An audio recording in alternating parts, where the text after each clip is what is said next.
से फिर गुरवास ना परियारे बोलो सतनाम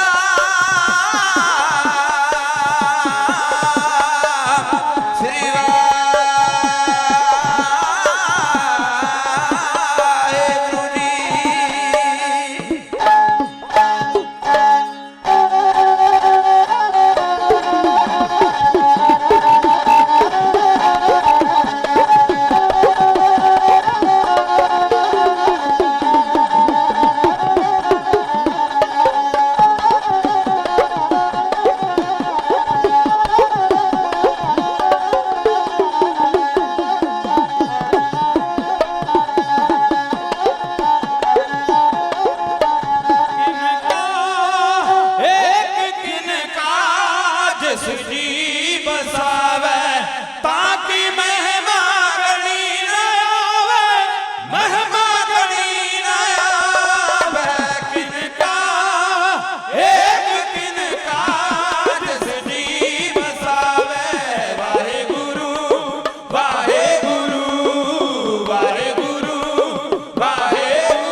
जास बिसंबर एक नाम जपत या गणत अनेक सिमरो जास बिसंबर एक नाम जपत या गणत अनेक किनका एक किनका जिस जी बसावे वाहेगुरु वाहेगुरु वाहेगुरु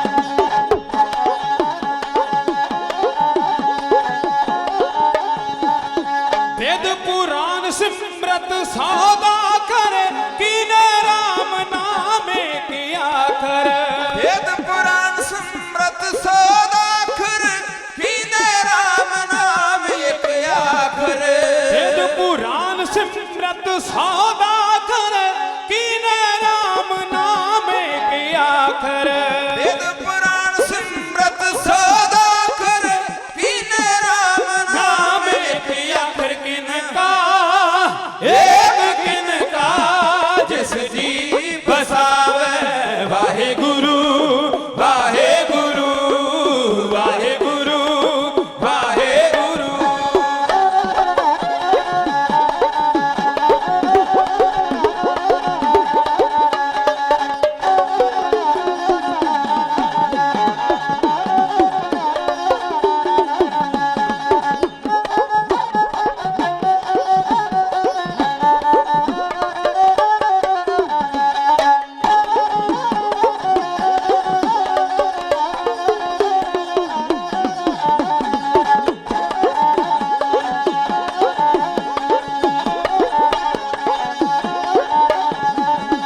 काठिए का दर्श तुहारो नानक उन संग मोहे उदारो काखिए का दर्श तुम्हारो नानक संग मोहे उदारो काठिए का दर्श तुहारो नानक उन संग मोहे उदारो काखिए का दर्श तुम्हारो नानक संग मोहे मोहे उदारो किनका एक किनका जिस जी बसावे वाहे गुरु वाहे गुरु वाहे गुरु वाहे गुरु वाहे गुरु वाहे गुरु सतनाम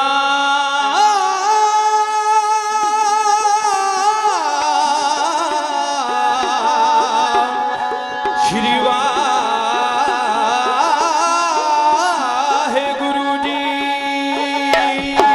कवल नैन मधुर बैन खोट सैन संग सोभ कहत मान शोध जिसे नहीं भांत खाए दियो वाहे गुरु वाहे गुरु वाहे गुरु वाहे जियो एक रूप यत अनूप मोह मां मत पई किंकरी शब्द चमत्कार खेल पाए दियो वाहे गुरु वाहे गुरु वाहे गुरु वाहे जियो हाल कलम हुक्म हाथ कहो कौन बेट सकाई सुबम ज्ञान ध्यान धरती चाहे दियो वाहे गुरु वाहे गुरु वाहे गुरु वाहे जियो सत साच श्रीनिवास आदि पुरख सदा तू ही वाहे गुरु वाहे गुरु वाहे गुरु वाहे जियो सत साच श्रीनिवास आदि पुरख सदा तू ही वाहे गुरु वाहे गुरु वाहे गुरु वाहे किनका एक किनका जिस जी बसावे वाहे गुरु वाहे गुरु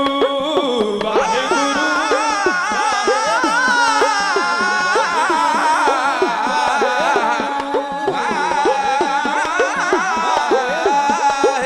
जी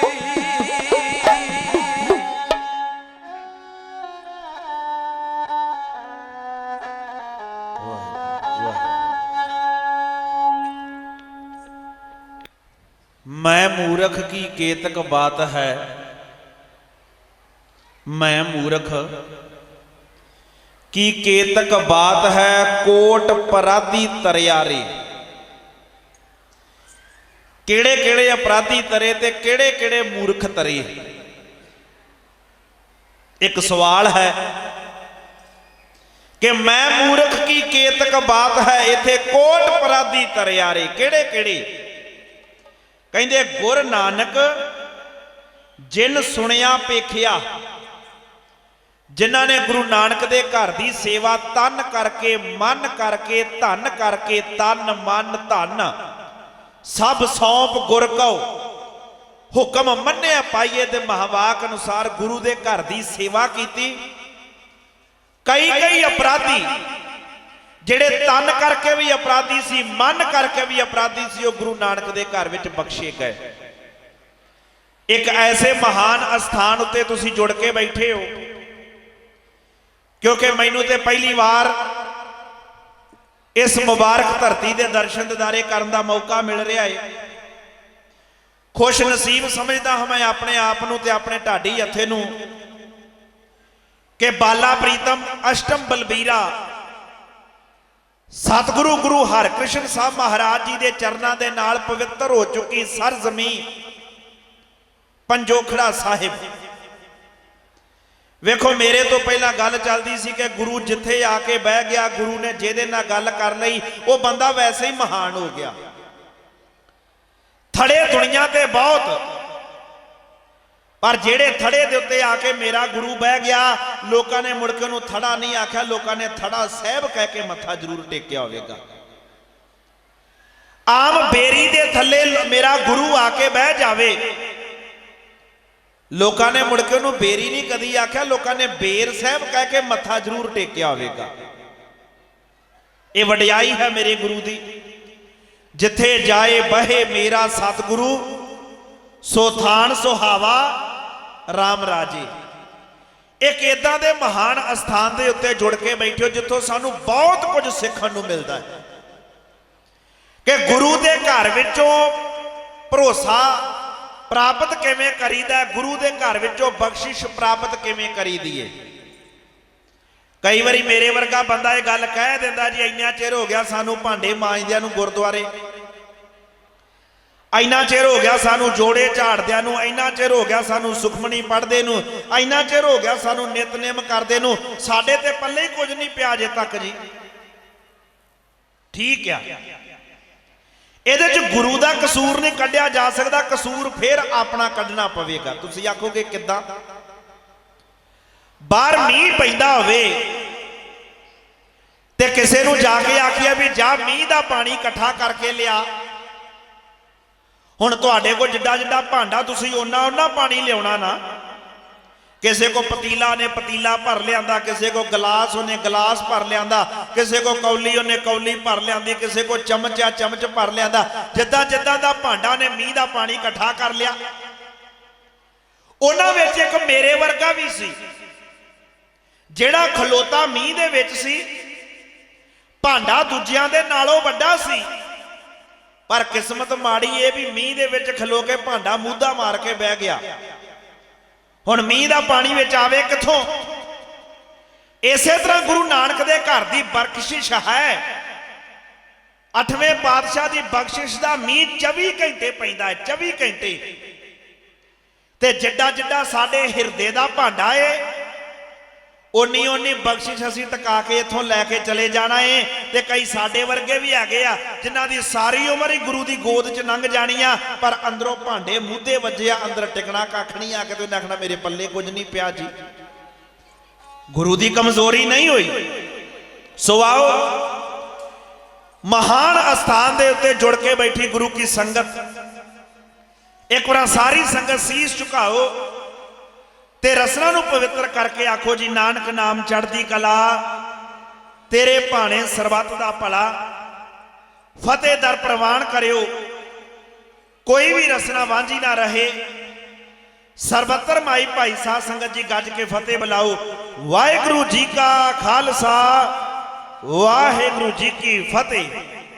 समा बड़ा कीमती आ ते कीमती समय की कदर मैं करनी चाहांगा, क्योंकि बहुत दूर तो तकरीबन पौने 300 किलोमीटर तो चल के जिस स्थान उत्ते ढाडियां दा जन्म होया, गुरु हरगोबिंद महाराज का घर, श्री अकाल तखत साहब तो आप जी के जोड़े झाड़न वास्ते हाजिर होए हाँ।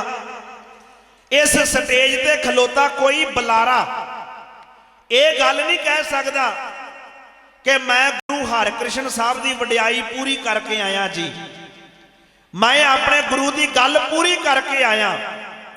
इथे एक गल कही जा सकती है, तू सुल्तान कहा हाँ मियाँ, तेरी कवन वडाई, जो तू देहे सो कहा स्वामी, मैं मूर्ख कहन ना जाई। आम स्टेजां दे उत्ते खलो के किसी बंदे की सिफत करनी होवे ते बड़ी सौखी आ। राजनीति की स्टेज ते बोलना बहुत सौखा वा, झूठ सच ही मारी जाना लीडर का जिन्ना मर्जी मारी जाओ, इन्हें आ कर दिता, इन्हें आ कर दिता। ਕਿਸੇ ਸਮਾਜਿਕ ਫੰਕਸ਼ਨ ਵਿੱਚ ਬੋਲਣਾ ਬਹੁਤ ਸੌਖਾ ਹੈ, ਪਰ ਐਦਾਂ ਦੀ ਸਟੇਜ ਜਿੱਥੇ ਗੁਰੂ ਬੈਠਾ ਹੋਵੇ ਤੇ ਗੁਰੂ ਦਾ ਪਰਿਵਾਰ ਚੌਂਕੜੇ ਮਾਰ ਕੇ ਬੈਠਾ ਹੋਵੇ, ਕਿਉਂਕਿ ਇੱਥੇ ਝੂਠੀ ਸਿਫਤ ਕਿਸੇ ਦੀ ਨਹੀਂ ਹੋਣੀ, ਇੱਥੇ ਤੇ ਇੱਕੋ ਗੱਲ ਹੋਣੀ ਆ, ਉੱਥੇ ਸੱਚੋ ਹੀ ਸੱਚ ਨਿਬੜੇ। ਇੱਥੇ ਤੇ ਸੱਚ ਦੀ ਗੱਲ ਹੋਣੀ ਹੈ ਤੇ ਸੱਚ ਕਰਨ ਵਾਲਿਆਂ ਨੂੰ ਗੁਰੂ ਬਹੁਤ ਪਿਆਰ ਕਰਦਾ ਹੈ। ਸੱਚ ਸੁਣਨ ਵਾਲਿਆਂ ਨੂੰ, ਸੱਚ ਬੋਲਣ ਵਾਲਿਆਂ ਨੂੰ ਗੁਰੂ ਬਹੁਤ ਨੇੜੇ ਹੋ ਕੇ ਸੁਣਿਆ ਕਰਦਾ ਹੈ। 8ਵੇਂ ਪਾਤਸ਼ਾਹ ਸਤਿਗੁਰੂ ਗੁਰੂ ਹਰਕ੍ਰਿਸ਼ਨ ਸਾਹਿਬ ਜੀ ਦਾ ਦੁਨਿਆਵੀ ਤੌਰ ਤੇ ਜ਼ਿੰਦਗੀ ਦਾ ਟਾਈਮ ਪੀਰੀਅਡ ਭਾਵੇਂ ਬਹੁਤ ਘੱਟ ਹੈ, ਪਰ ਇੰਨੇ ਘੱਟ ਸਮੇਂ ਵਿੱਚ 8ਵੇਂ ਪਾਤਸ਼ਾਹ ਨੇ ਉਹ ਕੁਝ ਕਰ ਵਿਖਾਇਆ ਜਿਹੜਾ ਸ਼ਾਇਦ ਇਹ ਦੁਨੀਆ ਤੇ ਕੋਈ ਕਰ ਸਕੇ। ਕਿਸੇ ਨੂੰ ਸਭ ਤੋਂ ਵੱਡੇ ਅਪਰਾਧ ਉਸ ਜ਼ਮਾਨੇ ਦੇ ਤੇ ਅੱਜ ਜ਼ਮਾਨੇ ਦੇ ਕਹੇ ਜਾਣ ਵਾਲੇ ਕੁੜੀ ਮਾਰ, ਕਿਸੇ ਨੂੰ ਕੁੜੀ ਮਾਰ ਵਾਲੇ ਬੱਜਰ ਕਰਹਿ ਤੋਂ ਢਾਉਣਾ, ਕਿਸੇ ਬੰਦੇ ਨੂੰ ਤਮਾਕੂ ਖਾਣ ਤੋਂ ਢਾ ਦੇਣਾ, ਬੜੀਆਂ ਬੜੀਆਂ ਬਖਸ਼ਿਸ਼ਾਂ 8ਵੇਂ ਪਾਤਸ਼ਾਹ ਸਤਿਗੁਰੂ ਗੁਰੂ ਹਰਕ੍ਰਿਸ਼ਨ ਸਾਹਿਬ ਮਹਾਰਾਜ ਨੇ ਇਸ ਇਲਾਕੇ ਦੇ ਵਿੱਚ ਤੇ ਆਪਣੀ ਜ਼ਿੰਦਗੀ ਦੇ ਵਿੱਚ ਵੰਡਣ ਦਾ ਯਤਨ ਕੀਤਾ ਹੈ। ਹਿੰਦੁਸਤਾਨ ਦਾ ਬਾਦਸ਼ਾਹ ਔਰੰਗਜ਼ੇਬ, ਉਹਨੇ 8ਵੇਂ ਪਾਤਸ਼ਾਹ ਨੂੰ ਇੱਕ ਚਿੱਠੀ ਲਿਖੀ, ਕਹਿੰਦਾ ਮਹਾਰਾਜ ਆਪ ਜੀ ਦੇ ਨਾਲ ਵਿਚਾਰ ਚਰਚਾ ਕਰਨੀ ਹੈ। ਹਜ਼ੂਰ ਪਾਤਸ਼ਾਹ ਨੇ ਆਖਿਆ ਬਿਲਕੁਲ ਨਹੀਂ। ਵੇਖੋ ਇਹ ਵੀ ਤੇ ਇੱਕ ਬਹਾਦਰੀ ਹੈ ਨਾ, ਇੱਕ 8 ਸਾਲ ਦੀ ਉਮਰ ਹੋਵੇ ਗੁਰੂ ਪਾਤਸ਼ਾਹ ਦੀ, ਹਿੰਦੁਸਤਾਨ ਦਾ ਸਮਰਾਟ ਆਖੇ ਮੈਂ ਤੁਹਾਡੇ ਨਾਲ ਗੱਲਬਾਤ ਕਰਨੀ ਹੈ, ਤੇ 8ਵੇਂ ਪਾਤਸ਼ਾਹ ਦੀ ਨਿਡਰਤਾ ਕਿੰਨੀ ਹੈ, ਉਸ ਮਰਦ ਦੀ ਦਲੇਰੀ ਕਿੰਨੀ ਹੈ। ਮੋੜ ਕੇ ਜਵਾਬ ਦਿੱਤਾ, ਨਾ ਸਾਡੇ ਗੁਰੂ ਪਾਤਸ਼ਾਹ ਕਹਿ ਕੇ ਗਏ ਨੇ ਨਾ ਇਹਦੇ ਮੱਥੇ ਲੱਗਣਾ ਤੇ ਨਾ ਇਹਨੂੰ ਕਦੀ ਮੱਥੇ ਲਾਉਣਾ, ਬਾਦਸ਼ਾਹ ਔਰੰਗਜ਼ੇਬ ਤੇਰੇ ਮੱਥੇ ਨਹੀਂ ਲੱਗਿਆ ਜਾਵੇਗਾ। ਇਹ ਕਿੱਡੀ ਵੱਡੀ ਬਹਾਦਰੀ ਹੈ। ਦੁਨੀਆ ਦੇ ਲੋਕ ਕੰਡੇ ਨੂੰ ਕੰਡਾ ਕਹਿਣ ਤੋਂ ਡਰਦੇ ਆ, ਫੁੱਲ ਨੂੰ ਤੇ ਕੰਡਾ ਸਾਰੇ ਹੀ ਕਹਿ ਲੈਣਗੇ ਕਿਉਂਕਿ ਬਦਨਾਮੀ ਕਰਨੀ ਹੁੰਦੀ ਹੈ। ਅਸਲ 'ਚ ਬਹਾਦਰੀ ਉਹ ਹੁੰਦੀ ਆ ਜਿਹਦੇ ਮੂੰਹ ਦੇ ਉੱਤੇ ਸੱਚ ਕਹਿ ਕੇ ਤੇ ਉਸ ਬੰਦੇ ਨੂੰ ਆਖਿਆ ਜਾਵੇ ਵੀ ਆਹ ਤੇਰੀ ਔਕਾਤ ਹੈ। ਮਲਕ ਭਾਗੋ ਦੇ ਵਿਹੜੇ 'ਚ ਖਲੋ ਕੇ ਕਦੀ ਗੁਰੂ ਨਾਨਕ ਪਾਤਸ਼ਾਹ ਨੇ ਆਖਿਆ ਸੀ, ਮਲਕ ਭਾਗੋ ਤੂੰ ਆਨਾ ਮੈਂ ਬੜਾ ਵੱਡਾ ਜੱਗ ਕੀਤਾ, ਦਾਨ ਪੁੰਨ ਕੀਤਾ, ਤੂੰ ਲੋਕਾਂ ਦਾ ਖੂਨ ਪੀਤਾ, ਲੋਕਾਂ ਦੇ ਹੱਕ ਮਾਰੇ, ਲੋਕਾਂ ਦੀਆਂ ਜਾਇਦਾਦਾਂ ਦੇ ਉੱਤੇ ਹੱਥ ਸਫਾਇਆ ਕੀਤਾ, ਤੂੰ ਕਾਹਦਾ ਦਾਨੀ ਬਣਿਆ ਫਿਰਦਾ। ਇਹ ਹੁੰਦੀ ਹੈ ਮਰਦ ਦੀ ਦਲੇਰੀ, ਕਿਸੇ ਦੇ ਮੂੰਹ ਦੇ ਉੱਤੇ ਸੱਚ ਕਹਿ ਕੇ ਵਿਖਾ ਦੇਣਾ। 8ਵੇਂ ਪਾਤਸ਼ਾਹ ਨੂੰ ਦੂਜੀ ਵਾਰ ਸੁਨਾਮ ਮਿਲਦਾ ਮਿਰਜ਼ਾ ਰਾਜਾ ਜੈ ਸਿੰਘ ਦਾ, ਕਹਿੰਦਾ ਮਹਾਰਾਜ ਆਓ ਦਿੱਲੀ ਦੀ ਧਰਤੀ ਉੱਤੇ ਬਾਦਸ਼ਾਹ ਨੂੰ ਮਿਲਿਓ ਜਾਂ ਨਾ ਮਿਲਿਓ, ਪਰ ਦਿੱਲੀ ਦੀ ਧਰਤੀ ਦੇ ਉੱਤੇ ਆਓ, ਸੰਗਤਾਂ ਨੂੰ ਦਰਸ਼ਨ ਦਿਦਾਰੇ ਦਿਓ ਤੇ ਨਿਵਾਸ ਅਸਥਾਨ ਮੇਰੇ ਬੰਗਲੇ ਦੇ ਵਿੱਚ ਕਰਿਓ, ਮੇਰੇ ਬੰਗਲੇ ਦੇ ਵਿੱਚ, ਜਿੱਥੇ ਅੱਜ ਕੱਲ ਗੁਰਦੁਆਰਾ ਬੰਗਲਾ ਸਾਹਿਬ ਬਣਿਆ ਹੋਇਆ ਹੈ। ਅਸਲ ਵਿੱਚ ਇਹ ਬੰਗਲਾ ਸ਼ਬਦ ਬੰਗਾਲੀ ਭਾਸ਼ਾ ਦਾ ਹੈ, ਕਿਉਂਕਿ ਸਭ ਤੋਂ ਪਹਿਲਾਂ ਇਦਾਂ ਦੇ ਘਰ ਬੰਗਾਲੀ ਲੋਕਾਂ ਨੇ ਬਣਾਉਣੇ ਸ਼ੁਰੂ ਕੀਤੇ ਸੀ। ਬੰਗਾਲ ਦੇ ਵਿੱਚ 4 ਚੁਫੇਰੇ ਬਰਾਂਡਾ ਹੁੰਦਾ ਸੀ, ਅੰਦਰ ਕਮਰੇ ਹੁੰਦੇ ਸੀ ਤੇ ਬਰਾਂਡਾ ਵੱਡੇ ਵੱਡੇ ਪਿੱਲਰਾਂ ਦੇ ਉੱਤੇ ਖਿਲਾਰਿਆ ਜਾਂਦਾ ਸੀ। ਜਦੋਂ ਬੰਗਾਲੀ ਲੋਕਾਂ ਨੇ ਇਹ ਘਰ ਬਣਾਏ ਤੇ ਬੰਗਾਲੀ ਲੋਕਾਂ ਵੱਲ ਵੇਖ ਕੇ ਮੁੜ ਕੇ ਹੋਰ ਲੋਕਾਂ ਨੇ ਵੀ ਘਰ ਬਣਾਏ ਤੇ ਕਿਸੇ ਨੇ ਪੁੱਛ ਲਿਆ ਕਰਨਾ ਵੀ ਇਹ ਕੀ ਬਣਾਈ ਜਾਣਾ, ਕਹਿੰਦਾ ਜੀ ਮੈਂ ਬੰਗਲਾ ਬਣਾਉਣਾ। ਅਸਲ 'ਚ ਬੰਗਾਲੀ ਲੋਕਾਂ ਦੇ ਬਣਾਏ ਹੋਏ ਘਰਾਂ ਦੀ ਨਕਲ ਮੁੜ ਕੇ ਲੋਕਾਂ ਨੇ ਕੀਤੀ, ਜਿੱਥੋਂ ਇੱਕ ਸ਼ਬਦ ਨਿਕਲਦਾ ਹੈ ਮੈਂ ਬੰਗਲਾ ਬਣਾ ਰਿਹਾ ਹਾਂ। ਇਹ ਬੰਗਾਲ ਦੀ ਕਾਢ ਸੀ ਸਭ ਤੋਂ ਪਹਿਲਾਂ। ਸਤਿਗੁਰੂ ਗੁਰੂ ਹਰਕ੍ਰਿਸ਼ਨ ਸਾਹਿਬ ਨੇ ਸੰਗਤ ਨੂੰ ਨਾਲ ਲੈ ਕੇ ਦਿੱਲੀ ਦੀਆਂ ਸੰਗਤਾਂ ਨੂੰ ਦਰਸ਼ਨ ਦਿਦਾਰੇ ਦੇਣ ਦਾ ਫੈਸਲਾ ਕੀਤਾ। ਪੜਾਅ ਦਰ ਪੜਾਅ ਸੰਗਤਾਂ ਨੂੰ ਤਾਰਦੇ ਆਉਂਦੇ ਨੇ, ਪੜਾਅ ਦਰ ਪੜਾਅ ਠਹਿਰ ਕੇ ਗੁਰੂ ਪਾਤਸ਼ਾਹ ਆਪਣੀ ਰਹਿਮਤ ਦਾ ਮੀਂਹ ਮਹਾਰਾਜ ਹਰ ਇਲਾਕੇ ਵਿੱਚ ਵਰਸਾਉਂਦੇ ਆਉਂਦੇ ਨੇ। ਚਲਦਿਆਂ ਚਲਦਿਆਂ 8ਵੇਂ ਪਾਤਸ਼ਾਹ ਇਸ ਮੁਬਾਰਕ ਧਰਤੀ ਦੇ ਉੱਤੇ ਪਹੁੰਚੇ, ਇਸ ਮੁਬਾਰਕ ਅਸਥਾਨ ਦੇ ਉੱਤੇ ਪਹੁੰਚੇ। ਹੁਣ ਆਇਆ ਹੋਵੇ ਮੇਰਾ ਗੁਰੂ ਤੇ ਇਲਾਕੇ ਦੀਆਂ ਸੰਗਤਾਂ ਕਿਤੇ ਘਰਾਂ 'ਚ ਬੈਠੀਆਂ ਰਹਿਣ, ਲੋਕ ਧਾ ਕੇ ਘਰਾਂ ਤੋਂ ਨਿਕਲੇ, ਵੇਖਦਿਆਂ ਵੇਖਦਿਆਂ ਦਰਬਾਰ ਲੱਗ ਗਏ। 1 ਆ 2 ਆ, ਬਹੁਤ ਤਗੜਾ ਵੱਡਾ ਦੀਵਾਨ ਇਸ ਮੁਬਾਰਕ ਧਰਤੀ ਉੱਤੇ 8ਵੇਂ ਪਾਤਸ਼ਾਹ ਦੇ ਦਰਬਾਰ ਵਿੱਚ ਲੱਗਣਾ ਸ਼ੁਰੂ ਹੋ ਗਿਆ। ਦੂਰ ਦਰਾਡੇ ਤੋਂ ਸੰਗਤ ਚੱਲ ਕੇ ਆਉਂਦੀ ਏ, ਮਹਾਰਾਜ ਦੇ ਦਰਸ਼ਨ ਦਿਦਾਰੇ ਕਰਦੀ ਏ। ਕੋਈ ਦੁੱਧ ਮੰਗਦਾ, ਕੋਈ ਪੁੱਤ ਮੰਗਦਾ, ਕੋਈ ਜ਼ਮੀਨ ਮੰਗਦਾ, ਕੋਈ ਜਾਇਦਾਦ ਮੰਗਦਾ, ਕੋਈ ਆਤਮਾ ਦੀ ਸੰਤੁਸ਼ਟੀ ਮੰਗਦਾ। ਤੇ 8ਵੇਂ ਪਾਤਸ਼ਾਹ ਜਿਹਦੇ ਵੱਲ ਨਿਗਾਹ ਭਰ ਕੇ ਵੇਖ ਲੈਂਦੇ ਨੇ ਪਾਤਸ਼ਾਹ ਗੁਰਦੇਵ ਉਹਦੇ ਬੇੜੇ ਪਾਰ ਕਰੀ ਜਾਂਦੇ ਨੇ। ਇਸੇ ਕਰਕੇ 10ਵੇਂ ਪਾਤਸ਼ਾਹ ਨੇ ਆਖਿਆ ਨਾ, ਸ੍ਰੀ ਹਰਿ ਕ੍ਰਿਸ਼ਨ ਧਿਆਈਐ ਜਿਸ ਡਿਠੇ ਸਭ ਦੁੱਖ ਜਾਏ। ਇਥੇ ਮਤਲਬ ਇਹ ਆ ਕਹਿਣ ਦਾ ਕਿ ਜਿਸ ਬੰਦੇ ਨੇ 8ਵੇਂ ਪਾਤਸ਼ਾਹ ਗੁਰੂ ਹਰਿਕ੍ਰਿਸ਼ਨ ਮਹਾਰਾਜ ਤੁਹਾਡਾ ਧਿਆਨ ਧਰ ਕੇ ਤੁਹਾਨੂੰ ਯਾਦ ਕਰ ਲਿਆ ਨਾ, ਉਸ ਬੰਦੇ ਦੇ ਜਨਮਾਂ ਜਨਮਾਂਤਰਾਂ ਦੇ ਦੁੱਖ ਕੱਟੇ ਜਾਣਗੇ। ਇੱਕ ਵਾਰ ਸਾਰੀ ਸੰਗਤ ਹੱਥ ਜੋੜ ਕੇ ਆਖੋ ਸਤਨਾਮ ਸ੍ਰੀ ਵਾਹਿਗੁਰੂ ਜੀ। ਦੀਵਾਨ ਲੱਗਾ, ਸੰਗਤਾਂ ਜੁੜ ਕੇ ਬੈਠੀਆਂ ਨੇ। ਇਸ ਇਲਾਕੇ ਦਾ ਰਹਿਣ ਵਾਲਾ ਪੰਡਤ ਲਾਲ ਚੰਦ, ਯਾਦ ਰੱਖਿਓ ਜ਼ਿਆਦਾ ਪੜ੍ਹ ਕੇ ਜਿਹੜਾ ਬੰਦਾ ਆਪਣੀ ਪੜ੍ਹਾਈ ਦੇ ਨਾਲ ਸਮਾਜ ਦਾ ਭਲਾ ਨਹੀਂ ਕਰ ਸਕਦਾ, ਉਹਨੂੰ ਸਮਝ ਲੈਣਾ ਚਾਹੀਦਾ ਮੈਂ ਪੜ੍ਹਾਈ ਨਹੀਂ ਕੀਤੀ, ਦਿਮਾਗ ਵਿੱਚ ਸਿਰਫ ਕਿਤਾਬਾਂ ਦਾ ਬੋਝ ਚੁੱਕੀ ਫਿਰ ਰਿਹਾ। ਤੁਸੀਂ ਅਕਸਰ ਸਕੂਲਾਂ ਵਿੱਚ ਜਾਓ, ਇੱਥੋਂ ਦਾ ਤੇ ਮੈਨੂੰ ਪਤਾ ਨਹੀਂ, ਪੰਜਾਬ ਦੇ ਪ੍ਰਾਇਮਰੀ ਸਕੂਲਾਂ 'ਚ ਜਾਓ, ਉੱਥੇ ਸਕੂਲਾਂ ਦੇ ਵਿੱਚ ਇੱਕ ਲਾਈਨ ਲਿਖੀ ਹੁੰਦੀ ਆ, ਵਿਦਿਆ ਵਿਚਾਰੀ ਤਾਂ ਪਰਉਪਕਾਰੀ। ਵਊਏ ਨੂੰ ਬਿਹਾਰੀ ਪਈ ਆ, ਜੇ ਤੇ ਵਊਏ ਨੂੰ ਸਿਹਾਰੀ ਹੋਵੇ ਤੇ ਫਿਰ ਬਣ ਜਾਣਾ ਵਿਚਾਰੀ। ਤੇ ਵਿਚਾਰਾ ਤੇ ਆਪਾਂ ਮਾੜੇ ਨੂੰ ਕਹਿੰਦੇ ਵੀ ਬੰਦਾ ਵਿਚਾਰਾ ਤੁਰਿਆ ਜਾ ਰਿਹਾ। ਇੱਥੇ ਵਊਏ ਨੂੰ ਲੱਗੀ ਆ ਬਿਹਾਰੀ, ਇੱਥੇ ਬਣ ਜਾਣਾ ਵਿਦਿਆ ਵਿਚਾਰੀ ਤਾਂ ਪਰਉਪਕਾਰੀ। ਜਿਸ ਬੰਦੇ ਨੇ ਕੋਈ ਵੀ ਵਿਦਿਆ ਹਾਸਲ ਕੀਤੀ ਹੈ, ਚਾਹੇ ਡਾਕਟਰ ਬਣਿਆ, ਚਾਹੇ ਵਕੀਲ ਬਣਿਆ, ਚਾਹੇ ਇੰਜੀਨੀਅਰ ਬਣਿਆ, ਚਾਹੇ ਉਹ ਪ੍ਰਚਾਰਕ ਕਥਾਵਾਚਕ ਬਣਿਆ, ਜਿਸ ਬੰਦੇ ਨੇ ਆਪਣੀ ਵਿਦਿਆ ਦੀ ਵਿਚਾਰ ਕਰਕੇ ਲੋਕਾਂ ਦਾ ਭਲਾ ਕੀਤਾ, ਉਸ ਬੰਦੇ ਦੀ ਪੜ੍ਹੀ ਹੋਈ ਵਿਦਿਆ ਉਸ ਬੰਦੇ ਨੂੰ ਤਾਰ ਕੇ ਰੱਖ ਦਿੰਦੀ ਹੈ।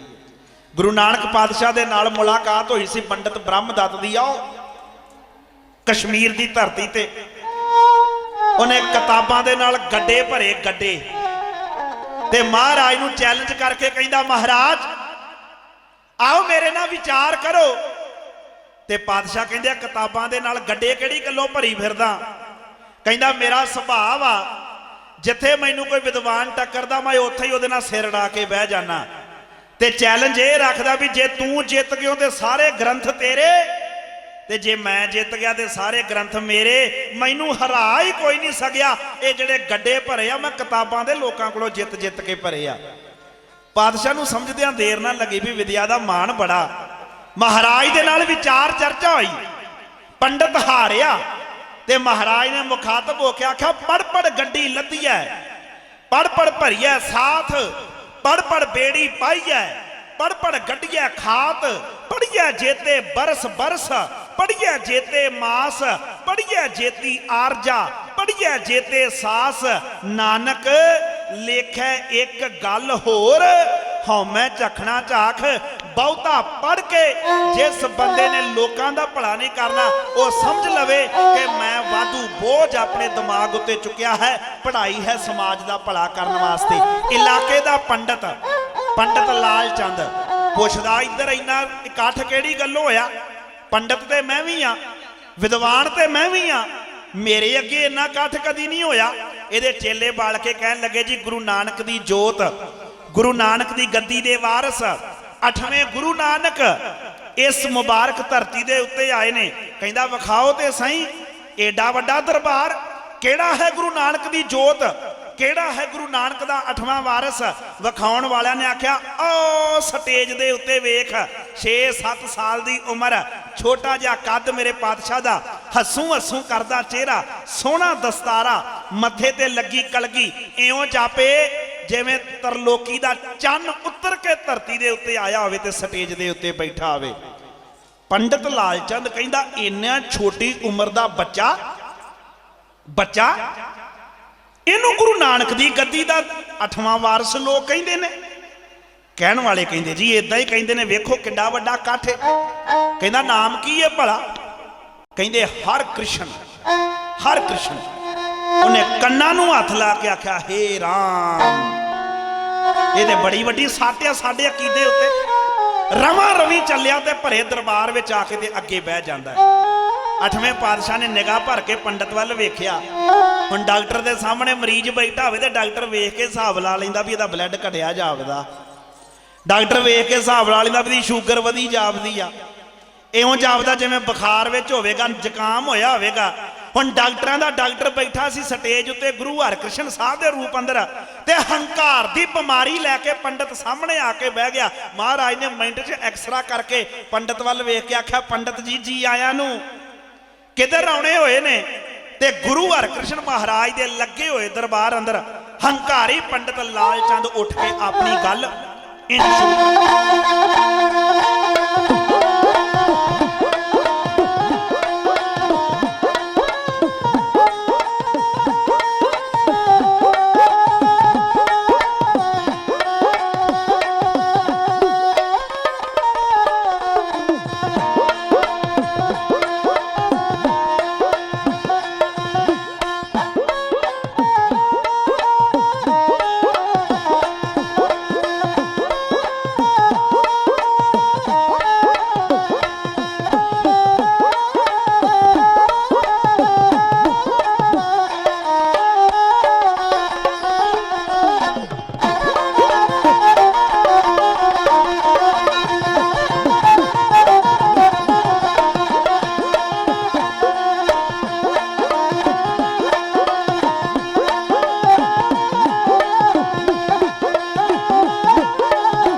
ਕ੍ਰਿਸ਼ਨ ਪਿਆਰੇ ਆ ਪਹੁੰਚੇ ਜਦੋਂ ਪੰਜੋਖਰੇ ਹਰਿ ਕ੍ਰਿਸ਼ਨ ਪਿਆਰੇ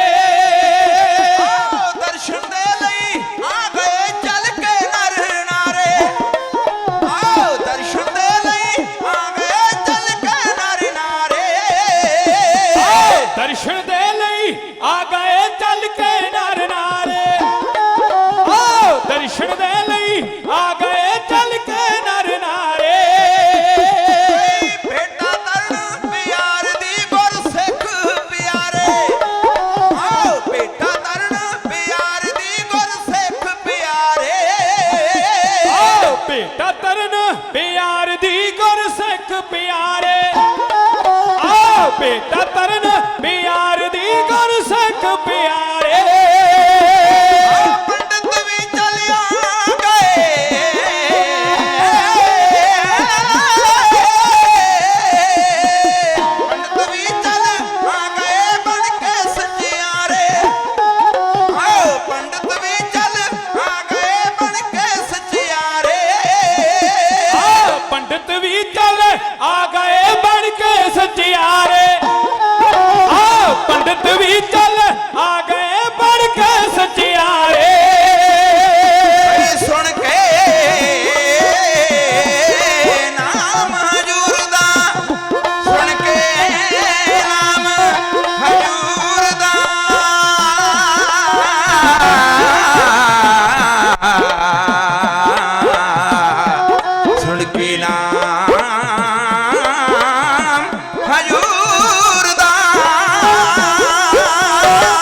परचे पाए नूर जी सतगुर नू पारे।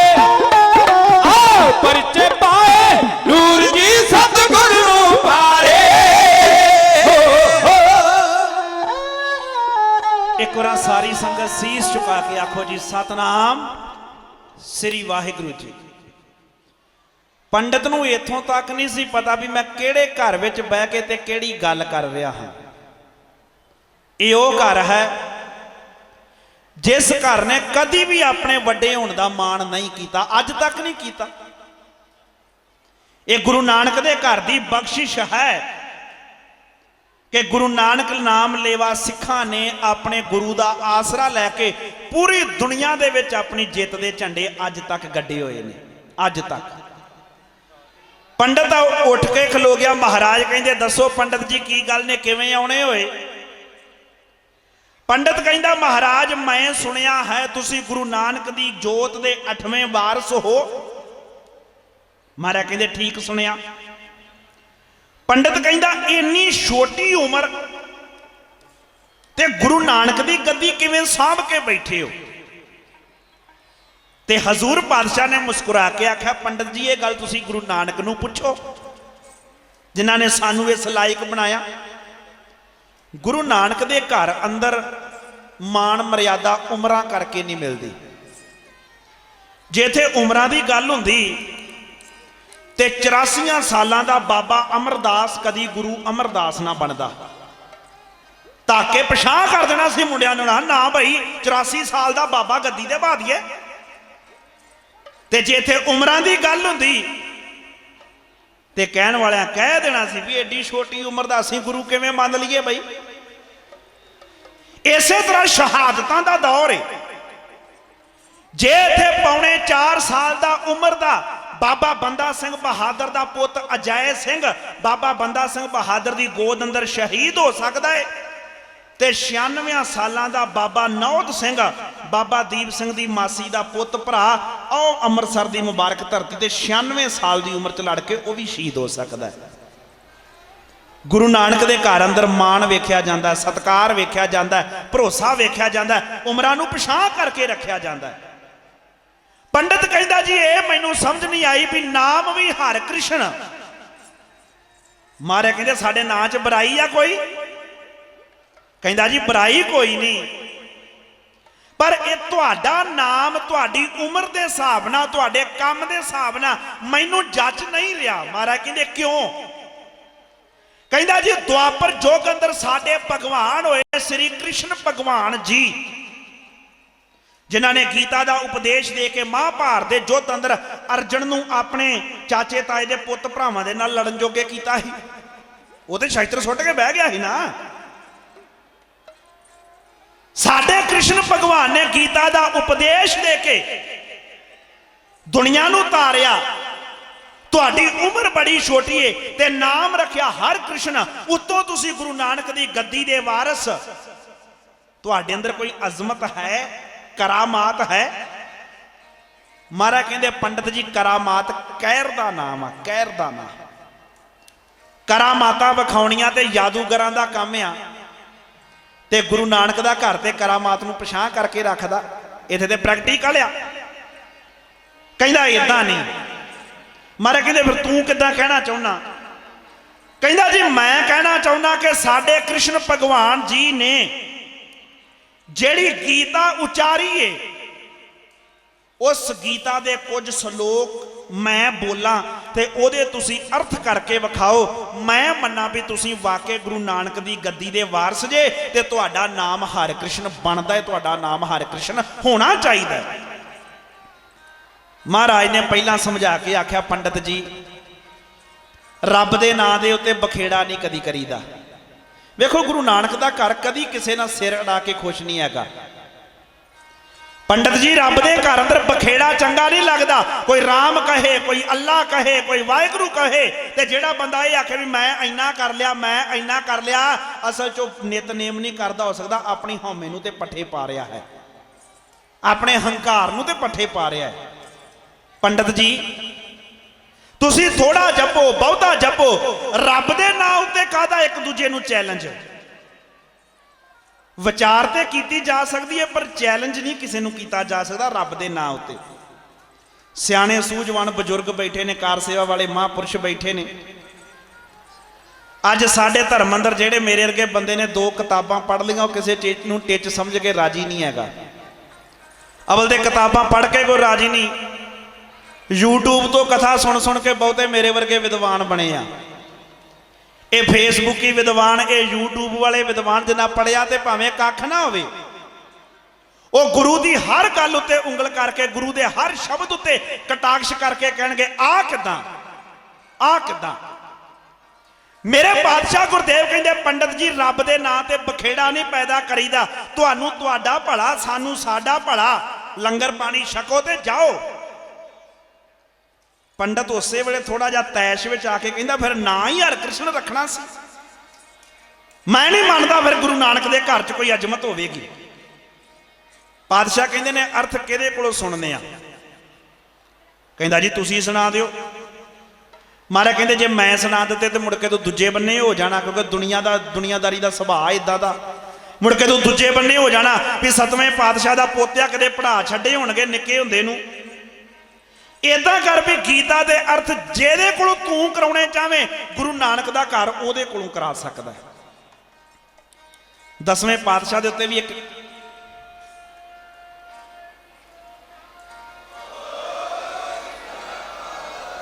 ਦਸਵੇਂ ਪਾਤਸ਼ਾਹ ਦੀ ਜ਼ਿੰਦਗੀ ਵਿੱਚ ਵੀ ਇੱਕ ਖੇਡ ਆਉਂਦੀ ਹੈ। ਬਾਜ ਮੋਢੇ ਤੇ ਵੇਖ ਕੇ ਤੇ ਸਾਹਮਣੇ ਖਲੋਤਾ ਐਲਕਾਰ ਕਹਿੰਦਾ ਬਾਜ ਰੱਖਣਾ ਤੁਹਾਡਾ ਕੰਮ ਥੋੜਾ, ਬਾਜ ਰੱਖੀਏ ਅਸੀਂ, ਬਾਜ ਰੱਖਣ ਬਾਦਸ਼ਾਹ। ਮਹਾਰਾਜ ਨੇ ਆਖਿਆ ਬਾਦਸ਼ਾਹ ਤੇ ਬਾਜ ਤੇ ਆਜ਼ਾਦੀ ਦੀ ਨਿਸ਼ਾਨੀ ਹੈ। ਕਹਿੰਦਾ ਬਾਜ ਰੱਖਣਾ ਹੀ ਜਾਣਦੇ ਜੇ, ਲੜਾਉਣਾ ਵੀ ਜਾਣਦੇ ਜੇ। ਹਿੰਮਤ ਹੈ ਤੇ ਸਾਡੇ ਬਾਜ ਨਾਲ ਬਾਜ ਲੜਾ ਕੇ ਵਿਖਾਓ। ਮੇਰਾ ਕਹਿੰਦੇ ਤੇਰੇ ਬਾਜ ਨਾਲ ਬਾਜ ਲੜਾਇਆ ਤੇ ਤੂੰ ਸਮਝੇਗਾ ਵੀ ਬਾਜ ਵੱਡਾ ਲੈ ਜਾਂਦਾ। ਤੇਰੇ ਬਾਜ ਦੀਆਂ ਭੁਆਟਲੀਆਂ ਤੇ ਸਾਡੀਆਂ ਚਿੜੀਆਂ ਵੀ ਲਵਾ ਸਕਦੀਆਂ ਨੇ। ਤੁਹਾਡੇ ਇੱਥੇ ਹੀ ਖੇਡ ਵਾਪਰੀ ਆ, ਬਹੁਤੀ ਦੂਰ ਨਹੀਂ ਵਾਪਰੀ, ਅੰਬਾਲੇ ਦੀ ਧਰਤੀ ਦੇ ਉੱਤੇ। ਚਿੜੀਆਂ ਸੇ ਮੈਂ ਬਾਜ ਤੜਾਉਂ।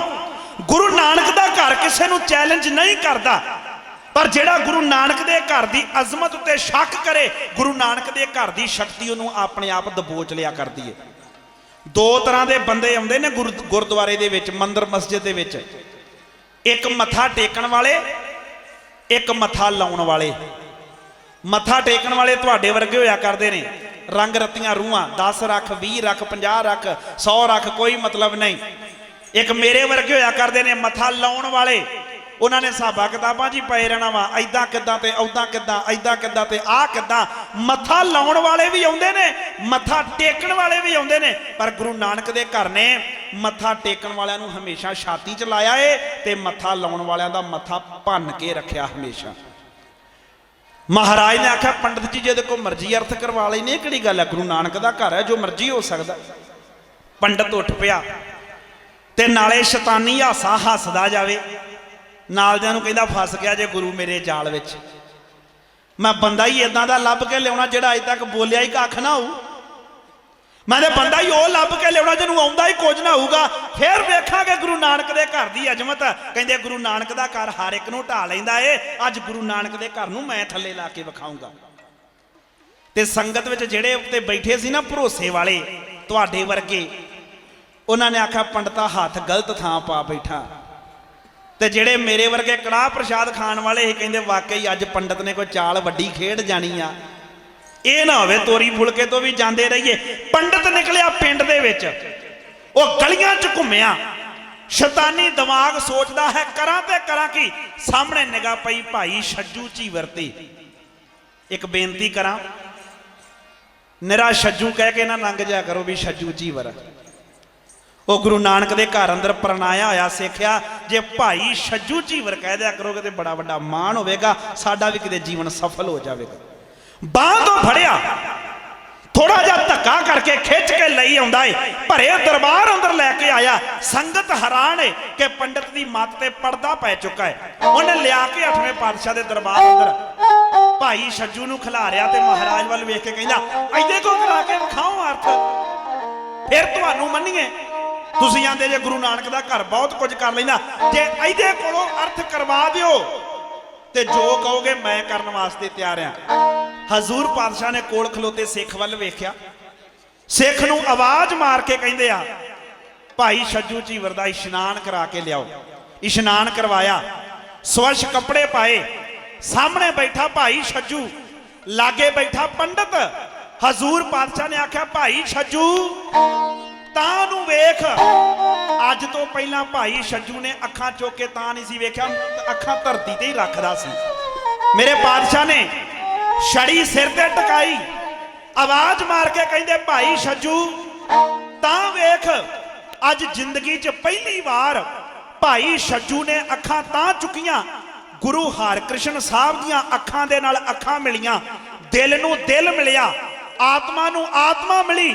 ਜਿਸ ਛੱਜੂ ਨੂੰ ਇਹ ਨਹੀਂ ਸੀ ਪਤਾ ਕਿ ਮੇਰੇ ਅੱਗੇ ਪਿੱਛੇ ਕੀ ਹੋ ਰਿਹਾ ਏ, ਅੱਜ ਗੁਰੂ ਹਰਕ੍ਰਿਸ਼ਨ ਸਾਹਿਬ ਦੇ ਸਾਹਮਣੇ ਬੈਠਾ ਤੇ ਛੱਜੂ ਨੂੰ ਇਉਂ ਜਾਪਿਆ ਜਿਵੇਂ ਤਰਲੋਕੀ ਦਾ ਗਿਆਨ ਹੋ ਗਿਆ ਹੋਵੇ। ਮਹਾਰਾਜ ਨੇ ਆਵਾਜ਼ ਮਾਰ ਕੇ ਆਖਿਆ ਪੰਡਤ ਜੀ ਬੋਲੋ ਸ਼ਲੋਕ। ਹੁਣ ਪੰਡਤ ਦੀ ਵਾਰੀ ਸੀ। ਇਧਰੋਂ ਗੁਰੂ ਨਾਨਕ ਪਾਤਸ਼ਾਹ ਦਾ ਨਾਮ ਲੈ ਕੇ ਭਾਈ ਛੱਜੂ ਗੁਰੂ ਹਰਕ੍ਰਿਸ਼ਨ ਸਾਹਿਬ ਦੀਆਂ ਅੱਖਾਂ ਦੇ ਵਿੱਚ ਅੱਖਾਂ ਪਾ ਕੇ ਬੈਠਾ ਏ ਤੇ ਹੰਕਾਰੀ ਪੰਡਤ ਦੀ ਹਾਰ ਭਰੇ ਦਰਬਾਰ ਵਿੱਚ ਇੰਜ ਹੁੰਦੀ ਹੈ।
ਅੱਜ ਖਲਕਤ ਵੇਖੂਗੀ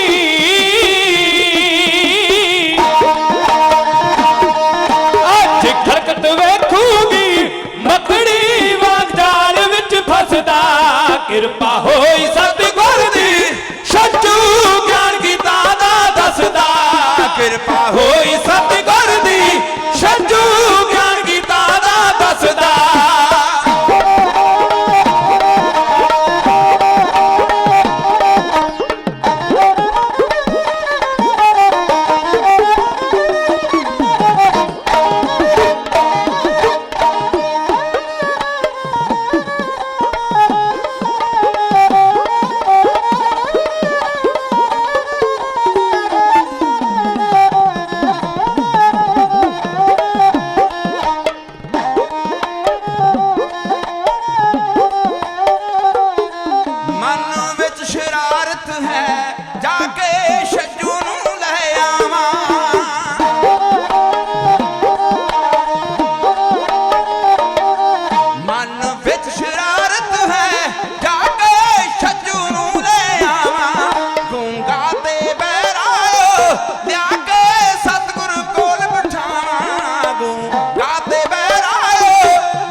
ਉਸ ਬੋਲ ਨਾ ਸਕਣਾ ਏ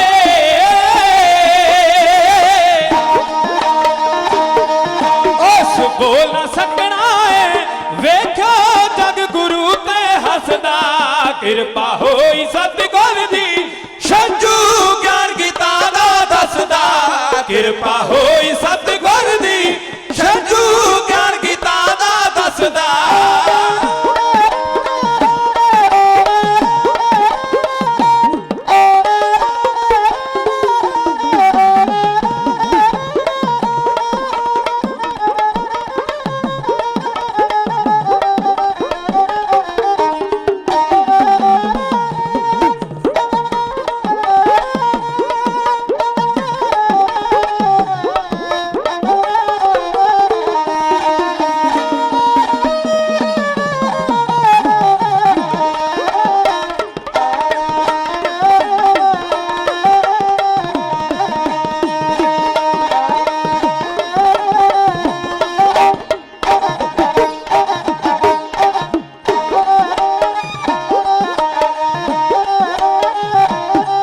ਜਦ ਛੱਜੂ ਆਇਆ ਸੀ ਸਤਿਗੁਰਾਂ ਸਿਰ ਤੇ ਛੜੀ ਟਿਕਾਈ ਮੂਰਖ ਅਗਿਆਨੀ ਨੂੰ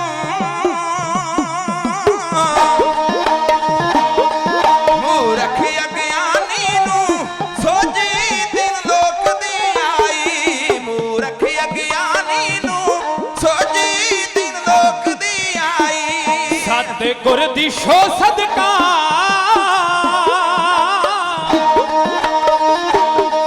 ਸਤਿਗੁਰ ਦੀ ਛੋ ਸਦਕਾ ਦਿਸ ਪਿਆਰ ਰਬ ਕਣ ਕਣ ਵਿੱਚ ਵਸਦਾ ਕਿਰਪਾ ਹੋਈ ਸਤਿਗੁਰ ਦੀ ਛੱਜੂ ਗਿਆਨ ਗੀਤਾ ਦਾ ਦੱਸਦਾ ਕਿਰਪਾ ਹੋਈ ਸਤਿਗੁਰ ਦੀ ਛੱਜੂ ਗਿਆਨ ਗੀਤਾ ਦਾ ਦੱਸਦਾ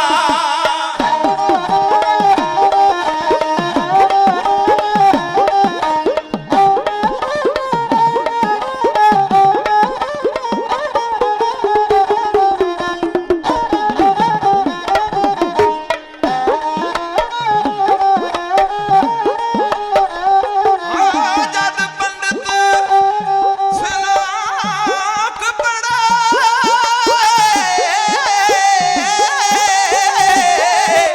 ਦੇ ਛੱਜੂ ਕਈ ਕਈ ਅਰਥ ਸੁਣਾਵੇ ਜਦ ਪੰਡਤ ਸਲੋਕ ਪੜੇ ਛੱਜੂ ਕਈ ਕਈ ਅਰਥ ਸੁਣਾਵੇ ਹੰਕਾਰੀ ਪੰਡਤ ਜੋ ਧਰਤੀ ਵਿੱਚ ਤਰਸਦਾ ਜਾਵੇ ਹੰਕਾਰੀ ਪੰਡਤ ਜੋ ਧਰਤੀ ਵਿੱਚ ਤਰਸਦਾ ਜਾਵੇ ਹੁਣ ਨੀਵੀਂ ਪਾ ਲਈ ਹੈ ਸੁਣ ਲਿਆ ਡੂੰਗਾ ਪੇਦਰ ਹੱਸਦਾ ਕਿਰਪਾ ਹੋਈ ਸਤਿਗੁਰ ਦੀ ਛੱਜੂ ਗਿਆਨ ਗੀਤਾ ਦਾ ਦੱਸਦਾ ਕਿਰਪਾ ਹੋਈ ਸਤਿਗੁਰ ਦੀ ਛੱਜੂ ਗਿਆਨ ਗੀਤਾ ਦਾ ਦੱਸਦਾ ਛੱਜੂ ਗਿਆਨ ਗੀਤਾ ਦਾ ਦੱਸਦਾ ਛੱਜੂ ਗਿਆਨ ਗੀਤਾ ਦਾ ਦੱਸਦਾ ਗੀਤਾ ਦੇ 700 ਸ਼ਲੋਕਾਂ ਦੇ ਵਿੱਚੋਂ ਨੇ 10 ਸ਼ਲੋਕ ਪੜ੍ਹੇ ਤੇ ਹਰ ਸ਼ਲੋਕ ਦੇ 5-5 ਅਰਥ ਕਰਕੇ ਭਾਈ ਛੱਜੂ ਨੇ ਸੁਣਾਏ ਤੇ ਪਹਿਲਾ ਅਰਥ ਦੂਜੇ ਨਾਲ ਰਲੇ ਹੀ ਨਾ ਕੰਨਾਂ ਨੂੰ ਹੱਥ ਲਾ ਕੇ ਪੰਡਤ ਲਾਲ ਚੰਦ ਕਹਿੰਦਾ ਮਹਾਰਾਜ ਮੇਰੇ ਕੋਲੋਂ ਗਲਤੀ ਹੋਈ ਹੈ ਮੈਂ ਤੁਹਾਡੇ ਗੁਰੂ ਨਾਨਕ ਦੇ ਘਰ ਦੀ ਅਜ਼ਮਤ ਨੂੰ ਸਮਝ ਨਾ ਸਕਿਆ ਇਹਨੇ ਆਪਣੇ ਗਲੇ ਤੋਂ ਫੜ ਕੇ ਜਨੇਊ ਤੋੜ ਕੇ ਤੇ ਉਸੇ ਵਕਤ ਪਾਸੇ ਕਰ ਦਿੱਤਾ ਕਹਿੰਦਾ ਮਹਾਰਾਜ ਅੱਜ ਤੋਂ ਬਾਅਦ ਮੈਂ ਤੁਹਾਡਾ ਹਜ਼ੂਰ ਪਾਤਸ਼ਾਹ ਨੇ ਮੁਸਕਰਾ ਕੇ ਆਖਿਆ ਪੰਡਤ ਜੀ ਇਸ ਵਿਦਿਆ ਨੂੰ ਠੀਕ ਟਿਕਾਣੇ ਤੇ ਵਰਤੋ ਇਹ ਉਹੋ ਹੀ ਲਾਲ ਚੰਦ ਏ ਜਿਹੜਾ ਮੁੜ ਕੇ ਗੁਰੂ ਨਾਨਕ ਦੇ ਘਰ ਦੇ ਨਾਲ ਨਿਭਿਆ ਤੇ ਲਾਲ ਚੰਦ ਨੇ 10ਵੇਂ ਪਾਤਸ਼ਾਹ ਦੇ ਹੱਥੋਂ ਅੰਮ੍ਰਿਤ ਛਕਿਆ ਤੇ ਭਾਈ ਲਾਲ ਸਿੰਘ ਬਣ ਕੇ ਫਿਰ ਚਮਕੌਰ ਦੇ ਮੈਦਾਨੇ ਜੰਗ ਅੰਦਰ ਲੜ ਕੇ ਉਹ ਸ਼ਹਾਦਤ ਦਾ ਜਾਮ ਪੀ ਜਾਂਦਾ ਇਧਰੋਂ ਭਾਈ ਛੱਜੂ ਸਾਹਮਣੇ ਬੈਠਾ ਹਜ਼ੂਰ ਪਾਤਸ਼ਾਹ ਨੇ ਭਾਈ ਛੱਜੂ ਵੱਲ ਵੇਖਿਆ ਇਹਨੂੰ ਪਰਿਵਾਰ ਸਮੇਤ ਉੱਥੇ ਭੇਜਿਆ ਜਿੱਥੋਂ ਦੇ ਪਾਂਡੇ ਗੀਤਾ ਦੇ ਅਰਥ ਸੁਣਾ ਕੇ ਸਭ ਤੋਂ ਜ਼ਿਆਦਾ ਲੋਕਾਂ ਨੂੰ ਲੁੱਟਦੇ ਸੀ ਆਓ ਜਗਨਨਾਥਪੁਰੀ ਉੱਥੇ ਜਾ ਕੇ ਪ੍ਰਚਾਰ ਕਰੋ ਪ੍ਰਚਾਰ ਕੀਤਾ ਫਿਰ ਖਾਲਸੇ ਦੀ ਜਦੋਂ ਸਾਜਨਾ ਹੋਈ ਫਿਰ ਉਸ ਜਗਨਨਾਥਪੁਰੀ ਤੋਂ ਆਉਣ ਵਾਲਾ ਭਾਈ ਹਿੰਮਤ ਸਿੰਘ ਪਿਆਰਿਆਂ ਦੇ ਰੂਪ ਅੰਦਰ ਇਸੇ ਪਰਿਵਾਰ ਦੇ ਵਿੱਚੋਂ ਸੀ ਸਮੇਂ ਦੀ ਸਮਾਪਤੀ ਹੈ ਧੰਨਵਾਦ ਕਰਦਾ ਹਾਂ ਗੁਰੂ ਕੀ ਸੰਗਤ ਦਾ ਬਹੁਤ ਬਹੁਤ ਧੰਨਵਾਦ ਸ਼੍ਰੋਮਣੀ ਗੁਰਦੁਆਰਾ ਪ੍ਰਬੰਧਕ ਕਮੇਟੀ ਦੇ ਸਮੁੱਚੇ ਪ੍ਰਬੰਧ ਵੱਲੋਂ ਮੈਂਬਰ ਸਾਹਿਬਾਨਾਂ ਵੱਲੋਂ ਇੱਥੋਂ ਦੇ ਮੈਨੇਜਰ ਸਾਹਿਬਾਨ ਵੱਲੋਂ ਮੈਨੇਜਰ ਸਾਹਿਬ ਸਰਦਾਰ ਕੁਲਦੀਪ ਸਿੰਘ ਜੀ ਮੰਜੀ ਸਾਹਿਬ ਤੋਂ ਜਿਨ੍ਹਾਂ ਨੇ ਹੁਕਮ ਲਾ ਕੇ ਆਪ ਗੁਰੂ ਕੀ ਸੰਗਤ ਦੇ ਦਰਸ਼ਨ ਦਿਦਾਰੇ ਕਰਵਾਏ ਨੇ। ਪ੍ਰਚਾਰਕ ਵੀਰ ਬਹੁਤ ਸਿਆਣੇ ਨੇ, ਬਹੁਤ ਸੁਲਝੇ ਨੇ, ਬੜੀ ਚੜ੍ਹਦੀ ਕਲਾ ਦੇ ਨਾਲ ਉਹ ਸਟੇਜ ਨੂੰ ਚਲਾ ਰਹੇ ਨੇ। ਵੀਰਾਂ ਦਾ ਧੰਨਵਾਦ ਕਰਦਾ ਹਾਂ। ਸਾਊਂਡ ਵਾਲੇ ਵੀਰਾਂ ਦਾ ਬਹੁਤ ਬਹੁਤ ਧੰਨਵਾਦ। ਮੇਰੇ ਤੋਂ ਵਾਧਾ, ਮੇਰੇ ਇਲਾਕੇ ਦਾ ਮਾਣ, ਮਾਝੇ ਦਾ ਮਾਣ, ਭਾਈ ਸਾਹਿਬ ਭਾਈ ਦਲਬੀਰ ਸਿੰਘ ਜੀ ਜੌੜ ਸਿੰਘ ਵਾਲਾ, ਸਮੁੱਚਾ ਕਵੀਸ਼ਰੀ ਜਥਾ ਮਾਇਆ ਵੀ ਦੇ ਕੇ ਨਵਾਜਦਾ ਹੈ। ਸਟੇਜ ਉੱਤੇ ਆ ਕੇ ਸਭਾਏ ਮਾਨ ਨੇ, ਉਹਨਾਂ ਨੇ ਆਪ ਜੀ ਦੇ ਦਰਸ਼ਨ ਦਿਦਾਰੇ ਕਰਨੇ ਨੇ। ਬਹੁਤ ਬਹੁਤ ਧੰਨਵਾਦ। ਜਾਂਦਿਆਂ ਜਾਂਦਿਆਂ ਆਪਣੇ ਭਰਾਵਾਂ ਦੀ ਚੜ੍ਹਦੀ ਕਲਾ ਵਾਸਤੇ ਜਿਹੜੇ ਇਸ ਵਕਤ ਸਮੇਂ ਦੀ ਤਾਨਾਸ਼ਾਹ ਸਰਕਾਰ ਦੇ ਨਾਲ ਮੱਥਾ ਲਾ ਕੇ ਬੈਠੇ ਨੇ, ਉਹਨਾਂ ਕਿਸਾਨ ਭਰਾਵਾਂ ਦੀ ਚੜ੍ਹਦੀ ਕਲਾ ਵਾਸਤੇ ਅਰਦਾਸ ਕਰੋ। ਤੁਹਾਡੇ ਭਰਾ ਨੇ, ਤੁਹਾਡੇ ਬਜ਼ੁਰਗ ਨੇ, ਤੁਹਾਡੇ ਹੀ ਬੱਚੇ ਨੇ, ਉਹ ਜਿੱਤ ਕੇ ਘਰਾਂ ਨੂੰ ਆਉਣ। ਹੋਈਆਂ ਭੁੱਲਾਂ ਚੁੱਕਾਂ ਦੀ ਮੁਆਫੀ ਬਖਸ਼ਿਓ। ਭਾਈ ਗੁਰਪ੍ਰਤਾਪ ਸਿੰਘ ਪਦਮ, ਪਿੰਡ ਖਾਪੜ ਖੇੜੀ, ਜ਼ਿਲ੍ਹਾ ਅੰਮ੍ਰਿਤਸਰ, ਹਜ਼ੂਰੀ ਢਾਡੀ ਜਥਾ, ਸ਼੍ਰੀ ਅਕਾਲ ਤਖਤ ਸਾਹਿਬ ਆਪ ਜੀ ਦੇ ਦਰਸ਼ਨ ਦਿਦਾਰੇ ਕਰ ਰਹੇ ਸਾਂ।